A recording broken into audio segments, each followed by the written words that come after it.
दापोलीमधील जालगाव येथे जालगाव ग्रामपंचायतीच्या लोकसमृद्धीचा निर्धार करत त्या हेतूने कार्यक्रमाचं आयोजन करण्यात आलं होतं।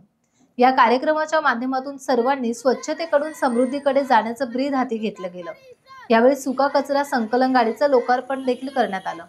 कार्यक्रमाला गटविकास अधिकारी गणेश मंडलिक यांच्या विशेष उपस्थितीत यावेळी जालगाव सरपंच अक्षय पाठक यांनी लोकाभिमुख निर्णय घेतला।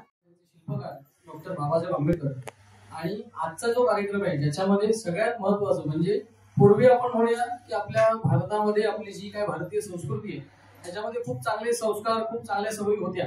त्याच्यामुळे पूर्वी आपण असं म्हणू की पूर्वी स्वच्छ असलेल्या महाराष्ट्रात जो काय कचरा किंवा जे काय ज्या प्रकारे अस्वच्छता निर्माण झाली आणि पुन्हा एकदा महाराष्ट्र स्वच्छ व्हावा याच्यासाठी संत गाडगे बाबा यांनी अक्षरशः म्हणजे पाठीला केरसुणी बांधून हातात केरसुणी घेऊन स्वतःचं आयुष्य अख्खं स्वतःचं आयुष्य यांनी स्वच्छतेसाठी घालवलं असे संत गाडगे महाराज यांना यांच्या स्मृतीला मी वंदन करतो। आणि गेल्या अनेक वर्षाच्या वेगवेगळे वारंवार प्रयत्न जालगाव गावामध्ये स्वच्छतेसाठी होत असताना आपल्या या स्वच्छतेसाठी जे आपण आता नवीन पाऊल उचलतोय आणि आपण घंटागाडी या शब्दापेक्षा आपण कचरा संकलन गाडी आपण असं त्याला नाव देऊया।